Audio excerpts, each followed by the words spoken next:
Dans Matthieu 3,10, nous avons un système religieux, historique et traditionnel, le judaïsme, qui est censé représenter sur la terre le témoignage de Dieu. Dans le passé, il a connu la bénédiction divine, dans une mesure très réelle. Son service lui a été utile et son témoignage précieux. Il y a eu entre Dieu et lui une solidarité réciproque pour l'accomplissement de son grand dessein. Mais l'instrument en est venu maintenant à un point où tout cela n'est plus que de l'histoire. Une réputation, quelque chose qui appartient au passé, et dont la vraie vie s'est éteinte. Sa vitalité, son énergie interne, sa position spirituelle, tout est en retard dans son existence, et il est incapable de satisfaire aux besoins du jour. Pour ces instruments-là, Dieu tient en réserve dans son gouvernement suprême un temps d'épreuve. C'est proprement une épreuve, non pas dans le sens de malheur, mais dans le sens d'examen, de pierre de touche, d'essai de résistance. Ce test suppose une volonté d'investigation et un but éliminatoire. Il présuppose par conséquent de la part de celui qui l'applique un objectif plus lointain et plus important. En temps de crise, l'instrument, le vase choisi par Dieu est testé.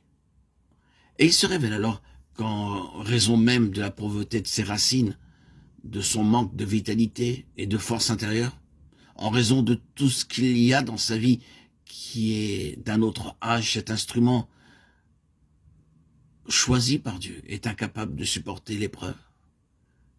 Il est alors, malgré tout, déraciné. Petit verset sans apparence que celui-là, mais qui nous oblige à regarder la réalité en face. Il nous enseigne en effet deux choses. La première, c'est que Dieu, dans sa souveraineté, prépare avec une détermination irrévocable un temps spécial d'épreuve, de test pour toute personne et toute œuvre qui se réclame de lui. Il veut savoir ce que vaut cet attachement. Et quand cette heure viendra, aucune bénédiction passée, aucune expérience d'autrefois, aucun souvenir de l'intervention de Dieu ne pourra nous tenir lieu de racine. Pour exprimer la même chose, en d'autres termes, Dieu soumet notre vie spirituelle et notre expérience à des essais de pression pour se rendre compte si elles tiennent, jusqu'à quel point elles tiennent. Et si nous maintenons bien le contact avec l'activité présente du Saint-Esprit au sein de son peuple.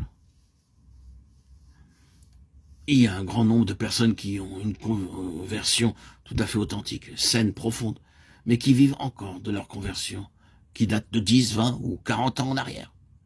Pour évangéliques, que ce soit leur histoire spirituelle, c'est une chose du passé. Sa vitalité ne s'est pas maintenue, elle n'est plus à la bonne page, spirituellement parlant. Quand les vents de Dieu commenceront à souffler, ces personnes-là découvriront qu'elles ne sont pas au point, qu'il leur manque quelque chose, et elles seront emportées. Pas nécessairement pour être éternellement perdues, pas plus que ne l'est Israël, mais pour perdre beaucoup de ce qui eût été leur partage si leur sens spirituel avait été plus en éveil.